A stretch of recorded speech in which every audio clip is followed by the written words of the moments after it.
Sebelumnya, Komisi Pemilihan Umum Palembang telah menerima logistik pemilu 2024 berupa kotak suara sejak pertengahan bulan Oktober 2023 lalu.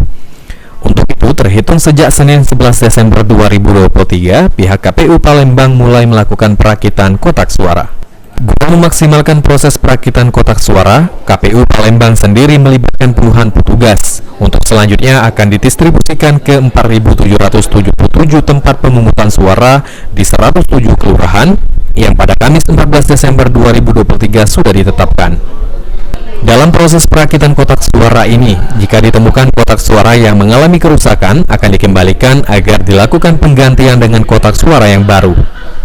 Sementara terkait surat suara, saat ini KPU Palembang masih menunggu pendistribusian, lantaran saat ini baru surat suara pemilihan legislatif DPD RI yang diterima.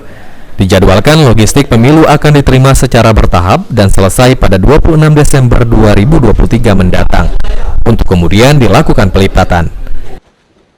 Membuat pas cukup, nanti ketika misalnya pas kita sakit ada yang rusak, akan kita kembalikan kepada pihak penyedia seperti itu. Oh, berarti masih dikasih waktu? Masih dikasih waktu. Nah, kita sekarang sudah proses perakitan kotak suara.